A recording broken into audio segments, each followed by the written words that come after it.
it was literally test, doctor, specialist, surgery, all in the space of a month. And it was like, it was so overwhelming. I'm supposed to tell you guys about my health issues. Well, I think I'm about to. So, I know I keep talking about my health and all that good stuff, but I had surgery. I didn't know I was sick. That's how this is about to start. Okay, so back in 2014 or 2015, one of my relationships ended. I don't remember when it ended, but you know, I started losing weight like at a rapid pace. Like I was really losing weight. I just thought it was because, you know, I'm not eating junk food, all that stuff. Anyways, during the course of that relationship, you know, I'm not gonna say we were trying to have kids, but we weren't doing anything to prevent kids from happening. If you get what I'm saying. When the relationship ended, I was talking to my girlfriend, and I was really thinking about children at the time, like really 100% thinking about kids.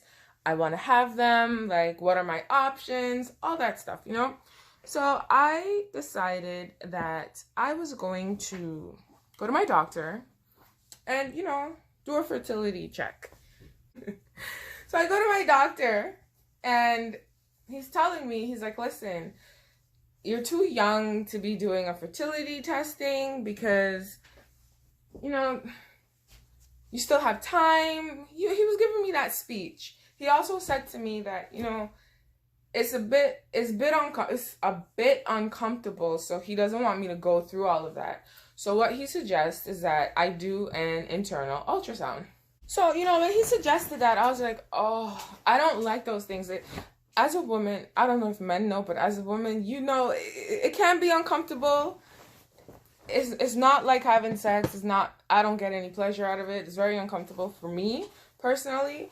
But when he suggested that, I was like, you know what? Okay, let me do that since you want to take that as a first step. Let's see what's going on the inside. You know, after I initially met him, I got the appointment for the examination maybe like a week later. So, you know, I go to the exam, they do their thing, and then she starts asking me questions. So once she started asking me questions, I got really paranoid because they don't ask questions. They don't tell you anything. They just do the test, tell you, your doctor will get back with you, you know? But she kept asking me, do you want to have kids? Do you have any kids? Stuff like that. So I really started to get scared. And in that moment, like, my life flashed before my eyes because I really want to have kids. So in that moment, when she was asking me those questions, I was like, oh my goodness, I'm not able to have children anymore. Like, what does she see? Why is she not telling me these things? Like, what? Tell me something. This is how I was. And she was not answering. She did not answer me. She completely ignored me, and she pissed me off.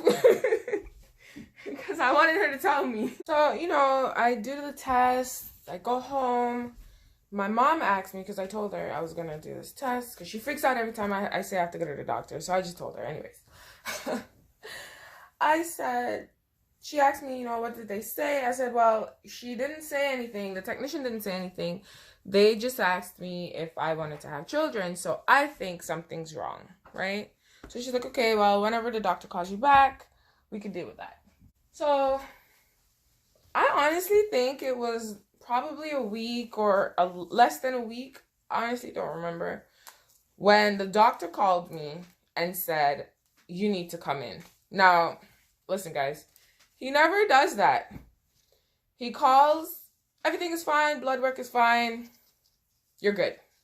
This time, he sent a message with the receptionist and said, tell her she needs to come in, but tell her not to freak out. Because, listen, I'm the freak out queen. I find a spot here, I'm freaking out. Like, it is what it is. So anyways, I set the appointment, and I go. And, you know, he's talking to me. He's like, I don't want you to be alarmed, but we found a growth. So I'm like, oh my gosh. What is this? Where is it? How come nobody found it before? Starts drawing me a picture, and he literally drew it out, and he said, listen, this is how your ovaries look.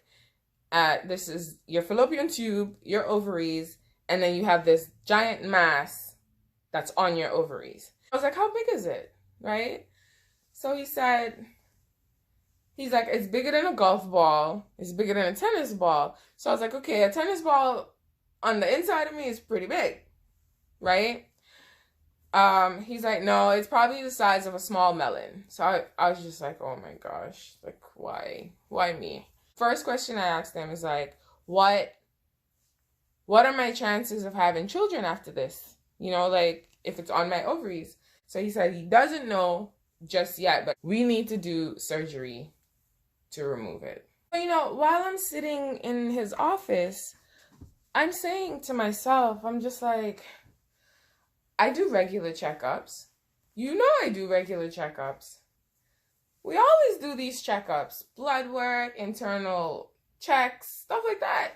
So he's like, he told me, he said, this thing has been growing for about 3 years, right? And I was just like, but in the last 3 years, we did checks. He's like, we didn't see anything. Everything was fine. Everything was normal. So I remember when I was younger, I always had bad periods, and I started out with a polyp on my ovaries, right? Somewhere along the line, it popped. So we thought. But yeah, it popped. So my period started getting a bit regular, still bad, but not the same as before. So now when he told me I had a cyst on my ovaries, I'm like, could it be a result of the polyp? He's like, it's something that just naturally occurs. You have cysts that are cancerous and that contain mucus and bile, and then you have others that are not cancerous or can be cancerous, but they can contain hair follicles, teeth, and a whole person, okay? So I'm just like, why me? Why? Now, you know, he said, you're gonna have to have surgery. So I cringed. I had surgery when I was about 11 years old. I had appendicitis, and I had to remove my appendix. With that being said, when I showed my doctor the scar from my appendicitis, he thought I had a child. Because it's right smack down the middle. I'll show you a picture. Right smack down the middle. I'm like, nope, that's where they cut me, took out my appendix. There it is. So I now have to do surgery in the same spot that they cut me when I was 11 years old. I'm not happy. I got used to my scar because I had it since I was 11 or 12. I don't remember what age it was. I had it since I was young, and it started to blend in. I wasn't noticing it. So now they want to open me up. I'm not happy. But I mean, I'm not happy about the surgery, but I need to get rid of it because I want to have kids. Do you see my dilemma here? So he starts asking me questions like, you didn't feel it? Like, when I press here, doesn't that hurt? So I was like, no. He's like, do you have pain when you have sex? And I'm just like, no, that was never a problem. I said, the only thing that I can tell you is that my body started to reject meat. Every time I ate meat, I started feeling sick. I couldn't digest it. So I'm like, could it be that? He's like, I don't think so. But I'm like, I started losing weight and I couldn't eat meat. That's the only thing that was different in my body at the time.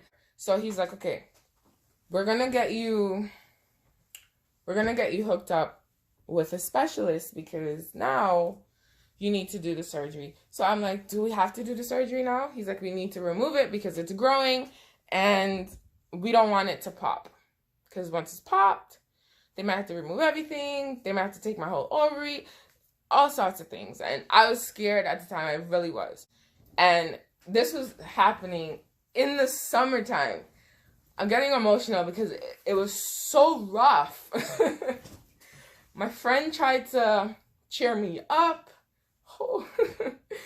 My friend tried to cheer me up. Like, we tried to do so many different things because it was literally test, doctor, specialist, surgery, all in the space of a month. And it was like, it was so overwhelming. I couldn't do it.